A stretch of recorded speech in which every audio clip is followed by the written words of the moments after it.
Assalamualaikum warahmatullahi wabarakatuh. Perkenalkan, nama saya Ganesya Dewi Astuti Sarif dari jurusan Tadris Bahasa Indonesia IAIN Syekh Nurjati Cirebon semester 5. Nah, di video kali ini saya membuat sebuah bahan ajaran cetak yang bertujuan untuk memenuhi tugas mandiri mata kuliah pengembangan bahan ajar PBSI yang diampu oleh Ibu Dr. Emma Khuzaimah MPD. Selamat menyaksikan.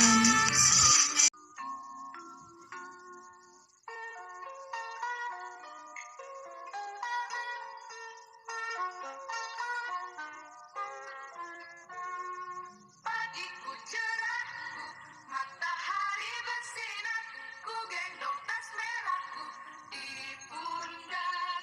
Selamat pagi semua, ku nantikan dirimu di depan kelasmu, menantikan kami.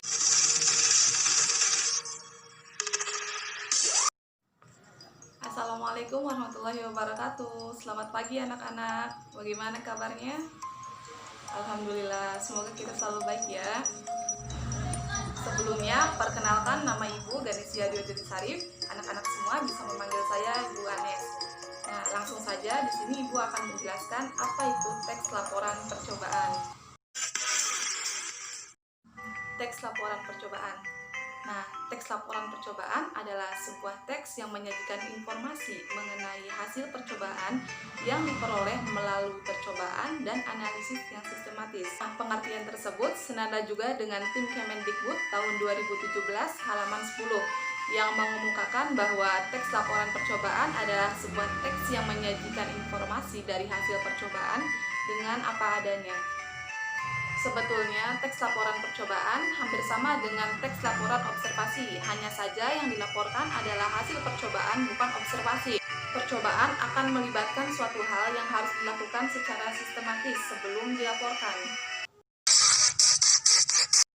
Selanjutnya, ada fungsi dari teks laporan percobaan. Fungsi utama dari teks laporan percobaan ialah menyampaikan hasil percobaan dengan apa adanya. Selain itu, ada juga fungsi lain, yaitu yang pertama, menemukan teknik atau cara baru yang belum pernah digunakan sebelumnya untuk menyelesaikan permasalahan tertentu dengan cara yang inovatif. Yang kedua, memberikan pertimbangan terhadap langkah yang akan diambil untuk mengambil keputusan terhadap suatu permasalahan. Yang ketiga, laporan teks percobaan dapat menambah pengetahuan tentang suatu hal sehingga dapat memberikan pilihan atau alternatif lain untuk mencari solusi yang dapat digunakan. Keempat, mencari tahu tentang perkembangan terhadap permasalahan yang perlu diuji cobakan kembali.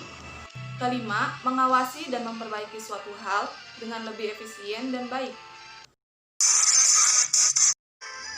Selanjutnya, ada ciri-ciri teks laporan percobaan. Yang pertama, teks laporan percobaan memiliki ciri yang objektif. Itu artinya, informasi yang didapatkan berdasarkan hal yang diperoleh dari percobaan. Ciri teks laporan percobaan yang kedua adalah sebuah fakta. Ini artinya bukan berdasarkan dugaan yang belum terbukti. Ciri yang ketiga dari teks laporan percobaan adalah komprehensif atau lengkap. Di sini artinya laporan percobaan harus diuraikan secara lengkap, bukan hanya gambaran umum saja. Selanjutnya ada model teks laporan percobaan. Yang pertama, model laporan percobaan makalah. Disusun dengan menggunakan sistematika makalah. Artinya, dua struktur utama dari laporan percobaan akan disampaikan melalui yang pertama, tujuan, yang kedua, kajian teori, yang ketiga, alat dan bahan, yang keempat, prosedur atau cara kerja, yang kelima, hasil pengamatan, yang keenam, pembahasan, yang ketujuh, simpulan, dan yang terakhir, daftar pustaka. Yang kedua, ada model laporan percobaan sederhana.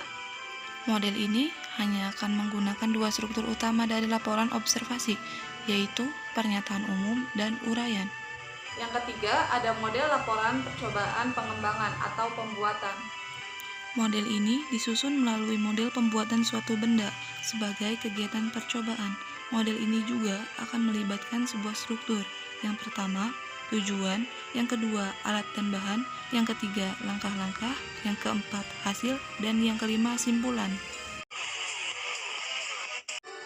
Yang terakhir, ada struktur dari teks laporan percobaan. Yang pertama, tujuan, yang kedua, alat dan bahan, yang ketiga, langkah-langkah, yang keempat hasil, dan yang terakhir adalah simpulan. Sekian yang Ibu sampaikan mengenai teks laporan percobaan. Nah, selanjutnya ada yang ditanyakan tidak tentang teks laporan percobaan? Silahkan jika ada yang ingin ditanyakan, ajukan tangan dan sebutkan nama. Baik anak-anak, jika tidak ada yang ingin ditanyakan kembali, Ibu rasa cukup untuk pertemuan hari ini. Selanjutnya, silakan kerjakan LKS halaman 30-31 untuk dikumpulkan minggu depan. Untuk menutup pertemuan hari ini, mari kita membaca hamdalah bersama-sama. Alhamdulillahirrabbilalamin. Sekian yang Ibu sampaikan. Wabillahi taufiq wal hidayah. Wassalamualaikum warahmatullahi wabarakatuh. Nah, itu dia pemaparan materi tentang teks laporan percobaan. Jika ada saran atau hal lain sebagainya, silahkan beri tanggapan di kolom komentar. Saya Ganesia Dwi Astuti Sarif, pamit undur diri. Wassalamualaikum warahmatullahi wabarakatuh.